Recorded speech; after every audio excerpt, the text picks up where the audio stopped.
people want to know how to stop the laziness, and they want to know how to stop the procrastination.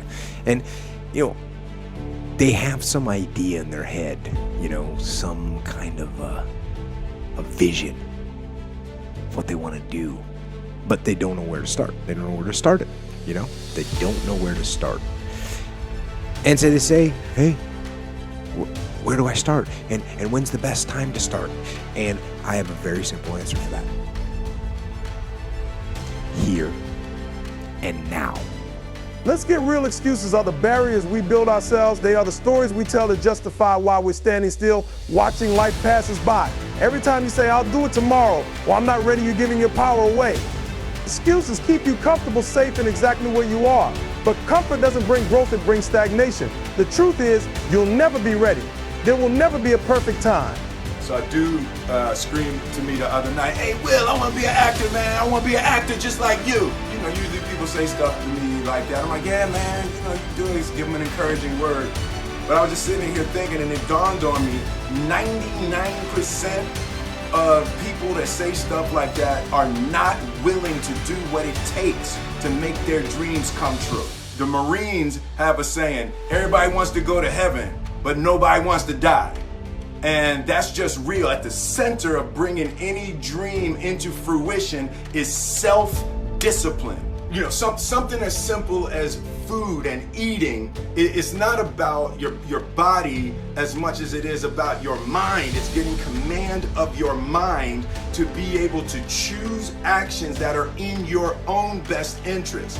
Every day, we are choosing shit that's not in our own best interest. Right? So if the world is attacking you and the world wants to fight you and the world's trying to hold you down, so you're going to kick yourself in the balls? So you're going to stop yourself from getting what you dream. Self-discipline is the center of all material success. You cannot win the war against the world if you can't win the war against your own mind. Motivation is a feeling that comes and goes, and it doesn't matter whether it's there or not. Discipline is infinitely more important. No matter how you feel, get up and do what you're supposed to do. That's it. And that's discipline. It's not motivation. If you only did what you were supposed to do when you were motivated to do it, that's leaving it to chance. But if you're disciplined, you go do what you're supposed to do. That's the way it works. I got to a point in my life where I realized this is life. And so I move on past things real quick. So people are like, oh my God, what are you going to do, David, if you can't run? Motherfucker, I'll swim. Or I'll go to college, or I'll do something else. This isn't my life. I'm very aware how quick life can take shit from you, and I've always prepared my mind for the next chapter.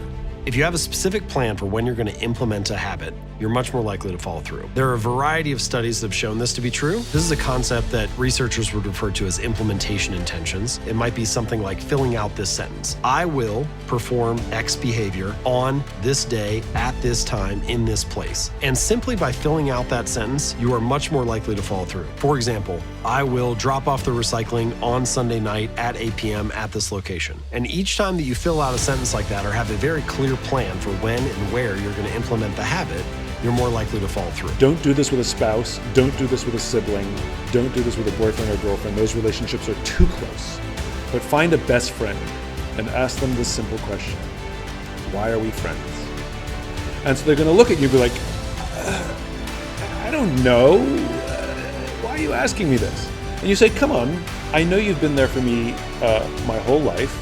And then you actually stop asking the question why, ironically. You actually ask the question what. You say, come on, what specifically is it about me that I know you'll be there for me no matter what? And they're going to hem and haw because it's hard to put into words. Don't help them. Don't let anybody else help them. And they're going to start describing you. I don't know. You're funny. You're smart. You're honest. You've always been there for me. You go, good. You play devil's advocate. Good. That's the definition of a friend. What specifically is about me that I'd know you'd be there for me no matter what? And again, they'll hem and haw, and some will get through this quickly, and some will get through it slowly, and it'll be a struggle, and you have to continue to play devil's advocate. Good, that's the definition of a close friend. What specifically is it about me? And eventually, they'll give up. Eventually, they'll stop describing you, and they'll start describing themselves. Like my friend said to me, Simon, I don't know. All I know is that I can sit in a room with you. I don't even have to talk to you, and I feel inspired, and I got goosebumps. In fact, I'm getting them right now. They will put into words the value you have in their life, and you will have the emotional reaction. You'll either well up with tears or you will get goosebumps.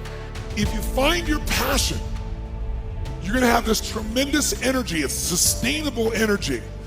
But momentum requires you always do the next thing to keep the momentum going. And the reason you get yourself in a passionate place is so that you change your life, and the only thing that changes your life is making a decision.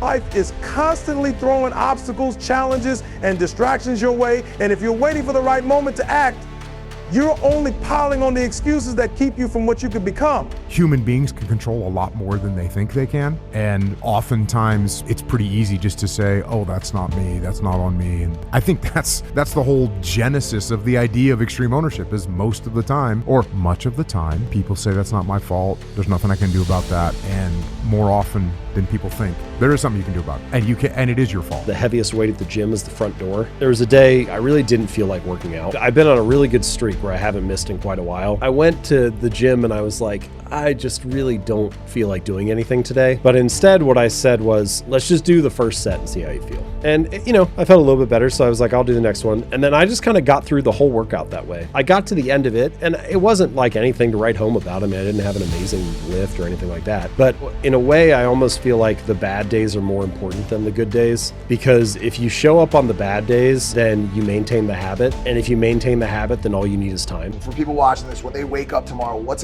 the first action they could do tomorrow morning, 8 a.m. to start renovating their emotional home? The first thing they should do is change their physiology. Because before you try to take care of your mind, you take care of your body.